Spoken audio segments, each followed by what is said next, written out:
Кыргызстан, Кытай, Кыргызстан, Өзбекстан темир жолунун курулушуна кызыктар өнөктөштөрдү издөөдө. Кыргызстан эл аралык жол тутумдарына кошулууда коңшуларынан көп көз каранды.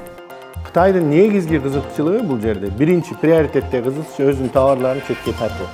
Биз ушунун негизинде бул Кытайга бул мүмкүнчүлүктү түзүп берип атып, ошол эле учурда өзүбүз да утушка ээ болушубуз керек. Бүгүн жакшыбыз. Эртең бир саясий бир моменттер болуп кетсе, алар менен мамиле сууп калган, эч ким гарантия бере албайт азырчы. Ошон үчүн ар дайым бизде көп варианттар болуш керек да. Өткөн жылы эле казак тарап 8 жолу чек араны жаап, чечектеп, кыргыз ишкерлери бир топ сапка тартты. Ачык айтылбаганы менен, бирок ошол саясий мотив бар экенин баарыбыз эле көрүп сезип атпайбызбы? Себеби кандай биздеги кандай учурлардан кийин анан ошол жабуулар болуп жаткан иш. Бишкектен дүйнөнүн шаарларына учкан түз каттамдар көбөгөн. Бирок Манас аэропорту түз каттамдарды тейлөөүнчө дагы деле коңшулардан артта. Жер менен гана чектелбей, аба жолдорун ар тараптуу кылганга күчүбүздү жумшашыбыз керек. Capital командасы алда ушул темаларга сереп салат. Биз менен болуңуз.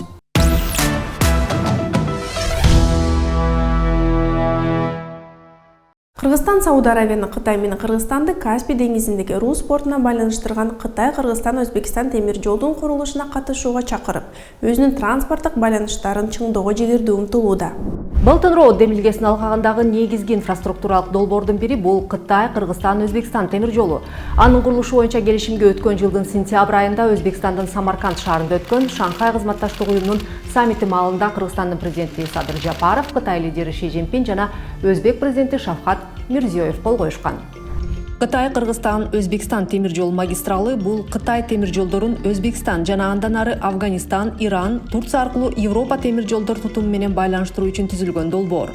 Бул темир жол Кытайдын Кашкар шаарынан башталып, Кыргызстан боюнча 2 маршрут сунушталган. Түндүк маршруту Торугарт, Фергана тоо системасында жайгашкан Арпа өрөөнү жана Кара суу аркылуу Өзбекстандын Андижан шаарына жетет. Ал эми түштүк маршруту Эркештам, Сары Таш жана Ош аркылуу Өзбекстандын аймагына кирет. Бирок түндүк маршруту Кытай өкмөтү тарабынан четке кагылган. Темир жолдун узундугу Кыргызстанда 268 километрди түзөт. Ал эми Кытайдагы узундугу 165 километр. Бул жол Кытай үчүн азыркы транспорттук коридорлорду 900 километрге кыскартып, Борбор Азия мамлекеттери үчүн деңизге ыңгайлуу чыгуу жолдорун ачмакчы. Алдын ала эсептөөлөр боюнча Кыргызстан бул жолдон транзит үчүн жылына 200 миллион доллардай киреше алат. Кытай, Кыргызстан, Өзбекстан темир жол тутуму регионалдык транспорт коридорлорун жакшыртууда чоң роль ойноп, түштүк чыгыш Азия жана Европа базарына жеңил жетүүгө жол бермекчи. Анын үстүнө Украинага карата согуш ачкандан кийин санкциялардын алдында калган Орусиянын азыркы шартына байланыштуу бул темир жолдун мааниси чыгыш үчүн дагы, батыш үчүн дагы артууда. Борбор Азия Кытай саммитинде бул долбоорду ишке ашырууну тездетүү зарылдыгы баса белгиленди. Бизге абдан чоң мааниси бар, анткени бул глобалдуу деңгээлдеги проекттердин бири. Шанхайдан Хельсинкиге деп мындай наамы аталган дегиле Кытайдын ичинен чыккан товарларынын Европага чейин, Европанын түнкү эң акыркы чектеги портторуна, деңиз портторуна жеткизүү жол бул дүйнө жүзүндөгү эң кирешелүү, эң узун жана эң маанилүү жолдордун бири болуп калат. Ошондуктан ушул жолго мурда орустар эле катышчу, Орусиянын ичинен гана өткөн жол. Эми Казакстан аркылуу дагы жолдор бар, башка өлкөлөр дагы аркылуу болушу мүмкүн. Бирок Кыргызстан аркылуу өтүп, Кыргызстан дагы ошол жолдун кайсы бир четине ээ болуп калганы бул абдан бизге маанилүү. Кытайдын негизги кызыкчылыгы бул жерде биринчи приоритетте кызыкчы өзүнүн товарларын четке тартуу. Анын жанында биз жана англисчеде win-win дейт. Сөзсүз бирөө утуп атканда экинчиси утулуп калбайт да. Ушундай мүмкүнчүлүктөрдү карашыбыз керек. Биз ушунун негизинде бул Кытайга бул мүмкүнчүлүктү түзүп берип атып, ошол эле учурда өзүбүз да утушка ээ болушубуз керек. Ошол себептен эгер биз курулушту алар каалагандай баардык нерсени аларга берип кое турган болсок, биз аз нерсе утуп калабыз да. Биз баягы өткөн кеткен вагондорду эсептеп, андан акча алып эле отуруп калабыз. Өзүбүздүн экономикабызга кыйыр таасири болуш үчүн менин оюмча ошо логистика борборун камсыз кылышыбыз керек өзүбүздүн территориянын ичинде. Экинчиден, мисалы үчүн курулуш. Бул темир жолдун курулушу. Кытайдан карыз алып, ошол курулушту Кытайдын акчасына жасоо бул абдан эски ыкма да. Мындан көбүнчө өзүңүздөр байкап атасыздар, Кытай финансировать эткен проекттерде сөзсүз түрдө Кытай компаниясы, Кытай жумушчулары келет, Кытай компаниясы келип, башкы подрядчик болот дагы, ошол акча Кытайды таштап кетпейт. Кытайдын мамлекетине, Кытайдын компаниясына түшөт. Биздин экономикага таасири болот, бирок абдан аз болот да. Алар айтышат, биз аябай төмөн процент менен акча беребиз узун мөөнөттүктө. Ал 2-3% менен бериш мүмкүн. Бирок Кытай компаниясы очойгон киреше менен кирет дагы. Ошол эле ачык тендерди биз өткөрбөгөн үчүн өзүнүн кирешесинин ичинде ошол проценттер дагы камтылган болот да. Керек болсо дүйнөнүн алдыңкы жана 4 компаниясына, аудит компаниясына долбоордун финансылык жагын текшертип, ачык айкын бизге тендер уюштуруп бере турган эл аралык уюмдар да бар. Дүйнөлүк банк бар, жана башка AFC, Европа өнүктүрүү банкы, Азия өнүктүрүү банкы сыяктуу эл аралык институттарга ушул тендерди бизге уюштуруп бергиле десек, алар уюштурган тендерге дүйнөнүн ири компаниялары келип катышып, керек болсо каржысын да өзүңөр алып келип бергиле, биз процентин төлөгөнгө даярбыз деп тендер уюштурсак, ошолордун арасында атаандаштык болуп, эң аз акчаны берген компанияга биз ушул долбоорду берип ишке ашырсак, анан бул эл аралык компаниялар келгенде бул жердеги жергиликтүү курулуш компанияларына дагы иш бөлүп берет. Жергиликтүү жумушчулардын жана жергиликтүү материалдардын алынышына себеп болуп, экономикабызда калат бул акчанын көбү. Өткөн жылдын соңунда Кремлдик саясатты жактаган Евразиялык маалымат лигасы деп аталган басылма расмий Бейжиң Кытай Кыргызстан Өзбекстан темир жолун куруу долбоорун белгисиз мөөнөткө токтоткону тууралуу жазып чыккан. Ушул эле материалды Silk Road Briefing деген сайт англис тилинде которуп жарыялаган. Анда Евразиялык транспорт боюнча эл аралык координациялык кеңештин башкы катчысы Геннадий Бессонов долбоордун убактылуу токтотулушу Казакстан үчүн пайда экенин, себеби Кытайдын товарлары Орусияга Казакстан аркылуу өтүп жатканын айтып берген. 2023-жылы казак тараптан чек араны жабуу же чектөө аракеттери 8 жолу орун алып, бул эл аралык логистика тармагында олуттуу кыйынчылыктарга алып келди. Чек ара ар бир жабылган сайын чек арадан өтө албай турган 500гө жакын жүк ташуучу унаалардан турган кезек Кыргызстандын аймагында пайда болуп турду. Бул жагдай азык-түлүк экспорттоочу ишканаларга олуттуу таасирин тийгизди. Чек арада көпкө күтүүдөн улам кыргызстандык жүк ташуучулар каржылык жоготууларга учурап, экспорттоочу компаниялар жеткирүү графиктерин жана келишимдик милдеттемелерди аткарууда кыйынчылыктарга туш болушту. Чек аралар буга чейин эле жабылып келген. Аябай катуу жабылганы эсиңиздерде болсо керек, кайсыл бир жыл 5-6 жыл болуп калды окшойт. Алмаз Атамбаев, Нурсултан Назарбаев менен баягы бир болуп кетпедиби? Ошол сын айтылыпчы. Ошондон кийин аябай катуу жабылган. Аябай катуу жабылды. Биз ошондо аябай кыйынчылыктарга дуушар болуп кыйналдык да. Анан бирок андай деңгээлде андан кийин жабыла элек. Бирок жабылып турат. Бир жумага жабылат. Же болбосо мындай жабылат дегенде толук жабып койбойт да. Просто баягындай аябай жай өтүп калат да, текшерип, рентгенге киргизип, бирден түшүрүп, кайра текшерип ошондой кылыпчы. Хотя рентгенден кирген эле жетиштүү да. Мисалы мурда бир саатта 5-6 машина өтсө, бир күндө 5-6 машина өтүп калат да, текшерүүлөрчү. Албетте ал бир кандайдыр бир саясий бир немелерге бир себептерге көбүрөөк ошого байланыштуу.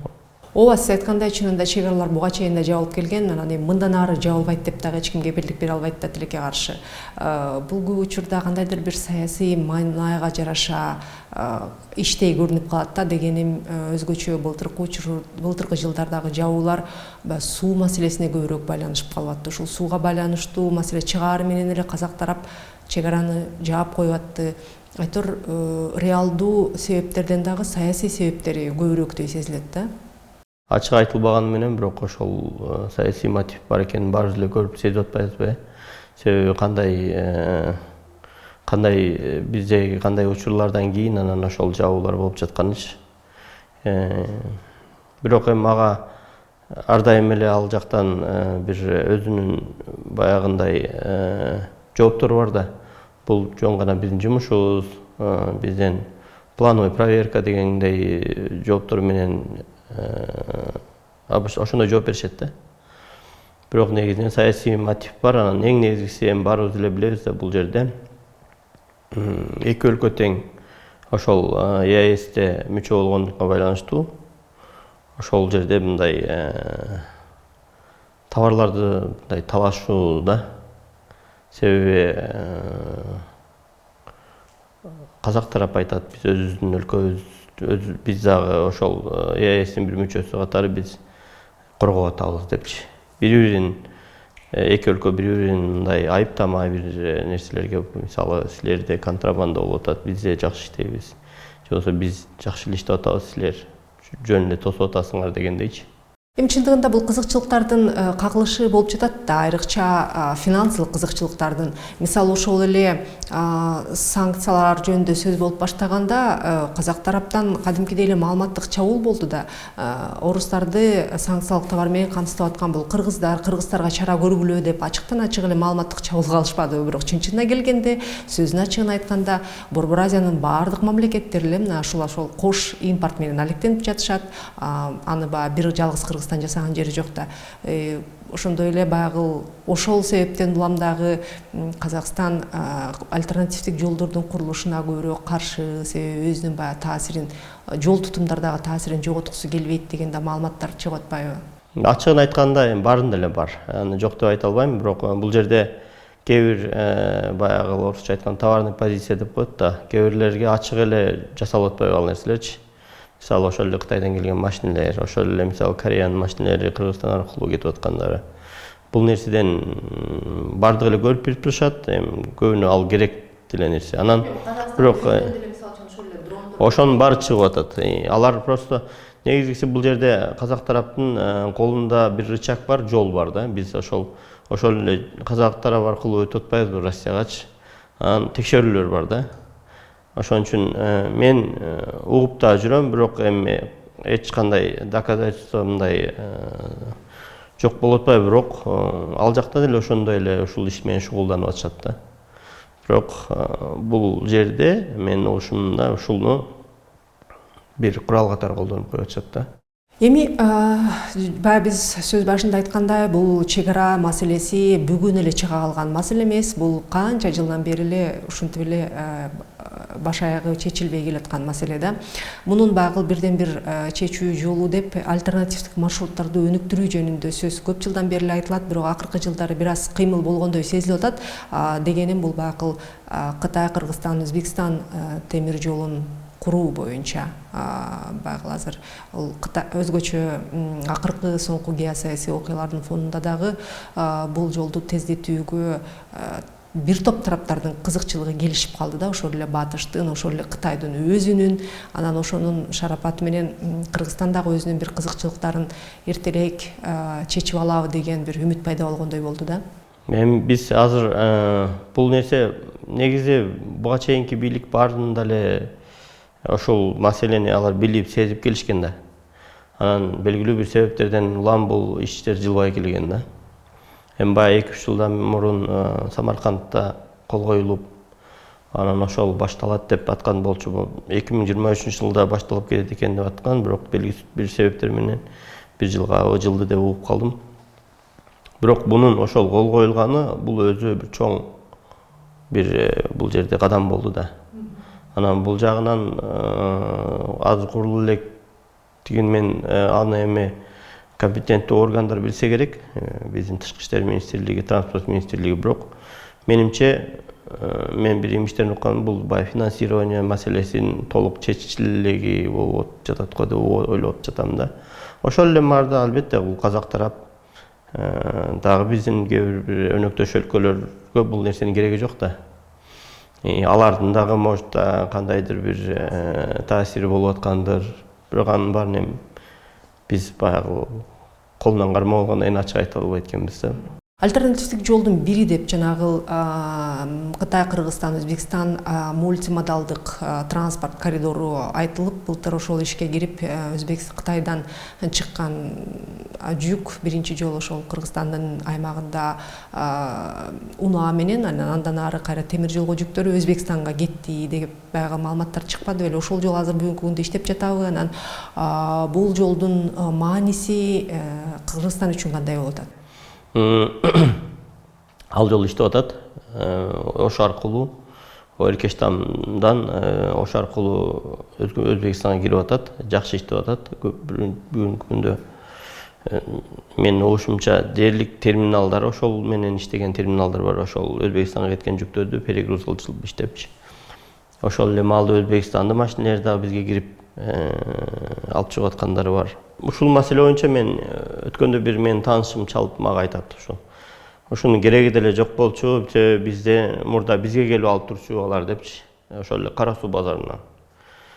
Анан эми биз азыр 20-кылымда жасап, глобалда ушул мезгилинде жашап аткандан кийин биз эл аралык нормаларды таанышыбыз керек да. Биз жаап кое албайбыз. Ишкерлер биздин рынокко кирип атса, аларга биз эч кандай тоскоолдук жарата албайбыз. Налогун төлөп атса.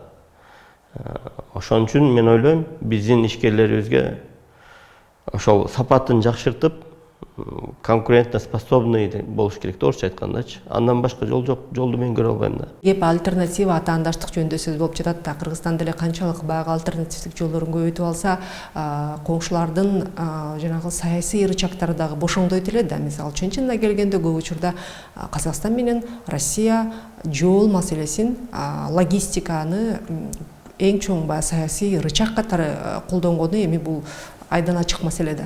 Бир эле өлкөдөн же бир эки өлкөдөн көз каранды болуп отурбай, бүгүн жакшыбыз. Эртең бир саясий бир моменттер болуп кетсе, алар менен мамиле сууп калган, эч ким гарантия бере албайт да азырчы. Ошон үчүн ар дайым бизде көп варианттар болуш керек да.